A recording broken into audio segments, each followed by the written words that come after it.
I guess it was yesterday that we met to talk about what we're going to talk about, and one of the things you brought up that I found to be very interesting was this idea that there have been 3 key white papers in the past, well, I guess since 2008, that have really changed the world.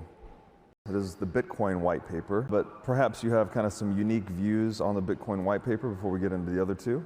So I think one of the things that, for me, is having a background in mathematics and physics about the Bitcoin white paper is if you think about Bitcoin as digital gold, what is gold? Gold is actually mathematically a wave in a substrate called a vector bundle.